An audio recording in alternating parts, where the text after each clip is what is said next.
प्रिय विद्यार्थियों, स्वागत है एक और धमाकेदार वीडियो में। तो विद्यार्थियों, फाइनली हम आपके लिए लेकर आ चुके हैं जो आपका अर्धवार्षिक पेपर होने वाला है एमपी बोर्ड में कक्षा 10वीं का। तो इस वीडियो के माध्यम से मैं आपको कक्षा 10वीं का जो आपका विज्ञान का पेपर होगा वो पूरा का पूरा रियल पेपर लेकर आ चुके हैं। इस वीडियो में संपूर्ण सॉल्यूशन बताया जाएगा विद्यार्थियों। यदि आप वीडियो को पूरा देख लेते हैं तो आप भी क्या फुल में से फुल मार्क्स बिल्कुल आसानी से ला सकते हैं, ठीक है। इसलिए वीडियो को बिल्कुल भी स्किप करने की कोशिश मत करिएगा, वीडियो को पूरा एंड तक देखिएगा, ठीक है। यहाँ पर देख सकते हैं ये आपका 961 सेट भी है, जैसा कि आप जानते हैं। आपका सेट ए आएगा, बी आएगा, सी आएगा और डी आएगा, ठीक है। तो अभी तो मैं केवल आपको सेट बी बता रहा हूँ, पहले इसको याद कर लीजिए। उसके बाद मैं आपको सेट ए भी बता दूंगा, सेट सी भी बता दूंगा, ठीक है। क्योंकि पहला पेपर आपका कौन सा सेट आएगा ये आपको बिल्कुल भी पता नहीं है, इसलिए सभी सेट आपको याद करने पड़ेंगे, तभी आप क्या है फुल मार्क्स पहले पेपर में ला पाएंगे। जब आपको पता चल जाएगा कि आपका कौन सा सेट आ रहा है फिर आप उसको पढ़ लेना, ठीक है। लेकिन अभी तो आपका ये आपको पूरा पढ़ना पड़ेगा, ठीक है। तो संपूर्ण सॉल्यूशन भी बताऊंगा, इसलिए आपको क्या वीडियो को पूरा देखना है। एक रिक्वेस्ट है, यदि आपने इधर चैनल को सब्सक्राइब नहीं किया, चैनल को आप सब्सक्राइब कर सकते हैं। डिस्क्रिप्शन बॉक्स में आपको क्या है PDF डाउनलोड करना चाहते हैं तो लिंक डिस्क्रिप्शन बॉक्स में मिल जाएगी, वहाँ से आप PDF भी डाउनलोड कर सकते हैं। तो चलिए विद्यार्थियों, आज की वीडियो को स्टार्ट करते हैं। यहाँ पर देख पा रहे हैं ये आपका 961 सेट भी है, समय आपका देखिए 3 घंटे दिया गया है। कुल प्रश्नों की संख्या आपकी 22 आने वाली है। देखिएगा विद्यार्थियों, यहाँ पर चाहें तो हम निर्देश पढ़ सकते हैं। यहाँ पर आपको निर्देश दिए गए हैं, सभी प्रश्न हल करना आपके लिए अनिवार्य है, ठीक है। प्रश्न 1 से 4 तक आपके वस्तुनिष्ठ प्रश्न रहेंगे। प्रत्येक प्रश्न के लिए आवंटित अंक उनके सम्मुख अंकित हैं। प्रश्न 5 से 14 तक प्रत्येक प्रश्न का उत्तर आपको 30 शब्दों में देना है। प्रश्न 15 से 16 तक ये सभी आपको पढ़ लेना है। पेपर में आप सभी जानते हैं ये निर्देश आपके लिए दिए जाते हैं जो कि आपके लिए ज़रूरी होते हैं। अब देखिएगा, मैं आपको सभी क्वेश्चन बता रहा हूँ। देखिए पहला क्वेश्चन आपका दिया गया था जो कि है आपका सही विकल्प चुनकर लिखिए।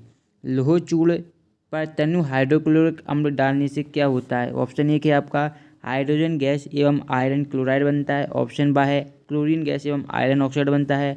ऑप्शन सा है कोई अपक्रिया नहीं होती और ऑप्शन द आयरन लवण एवं जल बनता है। ये 4 ऑप्शन दिए गए हैं, तो इनमें से जो आपका सही उत्तर होगा वो मैं विद्यार्थियों आपको बता देता हूँ, आप याद कर लीजिएगा। तो विद्यार्थियों, इसका जो आपका सही उत्तर हो जाएगा वो आपका हो जाएगा क्लोरीन गैस एवं आयरन ऑक्साइड बनता है, यानी कि जो बा वाला आपका ऑप्शन दिया गया है विद्यार्थियों ये आपका बिल्कुल सही उत्तर हो जाएगा। चलिएगा विद्यार्थियों, अगला क्वेश्चन देखते हैं। कोई विलेन क्या है, वो विलेन है वो लाल लिटमस को कैसा कर देता है, नीला कर देता है, ठीक है। तो हमें बताना है कि इसका pH मान संभवतः क्या होगा। तो आपको 2 चीज़ें ध्यान रखनी है। एक होता है एक कोई विलेन लाल को नीला कर देता है, ठीक है, लाल को कैसा कर रहा है, नीला कर रहा है, ठीक है। एक विलेन ऐसा होता है जो नीले को लाल कर देता है, नीले को क्या कर देता है, लाल कर देता है, ठीक है। अब दोनों को आपको समझना पड़ेगा, उसके बाद ही आप कुछ कर पाएंगे। देखिए जो विलेन लाल को नीला कर देता है इसका मतलब है वो विलेन कैसा है, क्षारीय है। कैसा है विद्यार्थियों, क्षारीय है। और जो नीले को लाल करता है वो होता है अम्लीय। अब हमें दिया गया है कि लाल को नीला कर रहा है, यानी कि ये कैसा होगा, आपका क्षारीय होगा, विलेन क्षारीय होगा। और आप जानते हैं क्षारीय विलेन होगा तो इसका जो pH मान होगा, ठीक है, इसका जो pH मान होगा वो क्या 7 से अधिक होगा। कैसा होगा, आप जानते हैं क्षारीय विलेन का मान 7 से अधिक होता है, जबकि अम्लीय विलेन होता है उसका 7 से कम होता है, ठीक है, जो कि उदासीन 7 उदासीन रहता है। अब pH मान क्षारीय है विलेन तो मान इसका 7 से अधिक होगा। तो यहाँ पर देखेंगे 1 ए नहीं होगा, 5 ए भी नहीं होगा, 4 ए भी नहीं होगा, यानी कि ऑप्शन एक ही बचा है 10, ठीक है। तो यही आपका बिल्कुल सही उत्तर हो जाएगा दा वाला, ठीक है। और आप जानते हैं जो pH जो मान होता है इसकी जो खोज की थी वो सोरेनसस नामक वैज्ञानिक ने की थी, सोरेनसस नामक वैज्ञानिक ने की थी, ठीक है। इसे हम pH स्केल भी बोलते हैं। अगला देखिएगा, निम्नलिखित में से सर्वाधिक क्रियाशील धातु है। पोटेशियम, सोना, लोहा। यहाँ पर एक पेज नंबर 1 आपका समाप्त हो गया है, तो इसका आगे का ऑप्शन आपको अगले पेज में देखने को मिलेगा जो कि है आपका चांदी। तो इसका जो आपका सही उत्तर हो जाएगा, सबसे जो आपकी क्रियाशील धातु है विद्यार्थियों वो आपकी है पोटेशियम। पोटेशियम पोटेशियम इसका संकेत अगर ये आप जानना चाहते हो तो इसका संकेत होता है के होता है आपका पोटेशियम, ठीक है। फिर आपका दिया गया था चौथा जो कि आपका जाइलम पादपों में जाइलम उत्तरदायी होता है। ऑप्शन है जल के वहन में, भोजन के वहन में, अमीनो अम्ल का वहन, ऑक्सीजन का वहन, ये दिया गया है। तो चलिए इसका उत्तर भी मैं आपको बता देता हूँ। तो विद्यार्थियों इसका आपका आंसर हो जाएगा भोजन का वहन। फिर दिया गया था अलैंगिक जनन खालिस्तान मुकुलन द्वारा होता है, ये दिया गया था आपका। तो ये हो जाएगा जो अमीबा में क्या है अलैंगिक जनन मुकुलन द्वारा होता है, तो इसका आंसर आपका हो जाएगा अमीबा। फिर दिया गया था निम्न में से कौन मानव में मादा जनतंत्र का भाग नहीं है। तो ये जो अंडाशय होता है ये क्या है, मानव में मादा जनतंत्र का भाग नहीं है।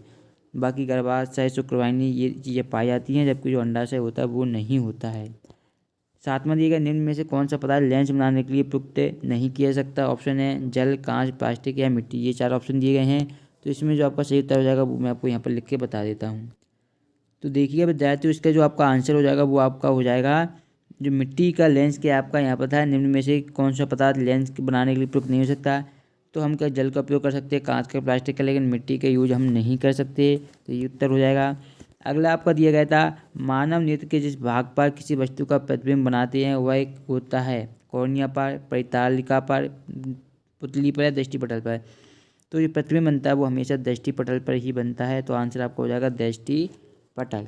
आगे देखिएगा, अब रिक्त स्थान आपके दिए गए हैं। तो यहाँ पर देखिए, यहाँ पर खाली स्थान आपको दिया गया था, फिर दिया गया था आपको खाली स्थान अपक्रिया में एकल पदार्थ वियोजित होकर 2 या 2 से अधिक पदार्थ बना देता है, तो इसका हो जाएगा वियोजन अपक्रिया में। फिर दिया गया था एक और रीजन शांत हाइड्रोक्लोरिक अम्ल एवं खाली स्थान अम्ल का ताज़ा मिश्रण होता है, तो यह हाइड्रोक्लोरिक अम्ल और शांत नाइट्रिक अम्ल का ताज़ा मिश्रण होता है। फिर आता है वे सही प्रक्रम जो सम्मिलित रूप से अनुरक्षण का कार्य करते हैं खाली स्थान कहलाते हैं, तो ये जैव प्रक्रम होता है।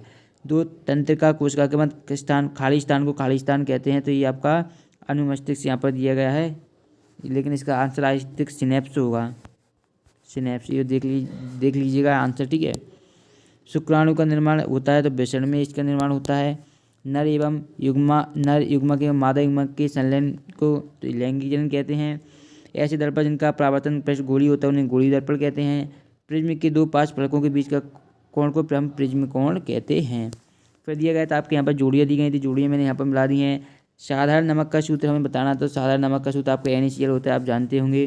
तो यहाँ पर आपको देखने को मिल जाएगा, ये देखिए आपका दिया गया है NaCl, पहला हो जाएगा, ठीक है। फिर आपका दिया गया था यहाँ पर जो कि द्रव धातु, तो द्रव धातु का नाम बताना है, तो आप सभी जानते हैं द्रव धातु होता है आपकी ब्रोमीन, तो ये आपकी द्रव धातु हो जाएगी। फिर आता है आपका क्लोरोप्लास्ट, तो क्लोरोप्लास्ट आपका हो जाएगा क्लोरोफिल। फिर आता है सुनने देखने का क्षेत्र, ये हो जाएगा आपका अग्र मस्तिष्क, ठीक है। अगला देखिए 5वां आपका दिया गया था कि हाइड्रा में प्रजनन, तो हाइड्रा में जो प्रजनन होता है वो आपका मुकुलन द्वारा होता है। 6ठा दिया गया था आपका अनुवांशिक के जनक, तो अनुवांशिकी के जनक आपके होते हैं ग्रेगर जॉन मेंडल, तो यहाँ पर ये मेंडल दिया गया है आपका, ठीक है। अब देखिएगा आपका है लेंस का सूत्र, तो ये आपका होता है 1/f बराबर 1/v प्लस 1/u, ठीक है। विद्युत आवेश का ऐसा ही मात्रक, तो ये आपका होता है विद्युत आवेश का कूलम होता है। ये आपकी जोड़ियाँ पूरी मैंने कंप्लीट कर दी। अब आते एक वाक्य में होता है, तो धोने के सोडे का सूत्र आपको पूछा गया था, तो ये होता है आपका Na2CO3। यहाँ पर आपको सही नहीं दिखेगा क्योंकि टाइप करने में इस टाइप की टाइप नहीं होते हैं, ठीक है, तो इसलिए मैं आपको लिख के बता रहा हूँ। ऐसी धातु का उदाहरण दीजिए जो कमरे के ताप पर द्रव अवस्था में होती है, तो ये आपकी होती है ZnO यानी कि जिंक ऑक्साइड, ठीक है।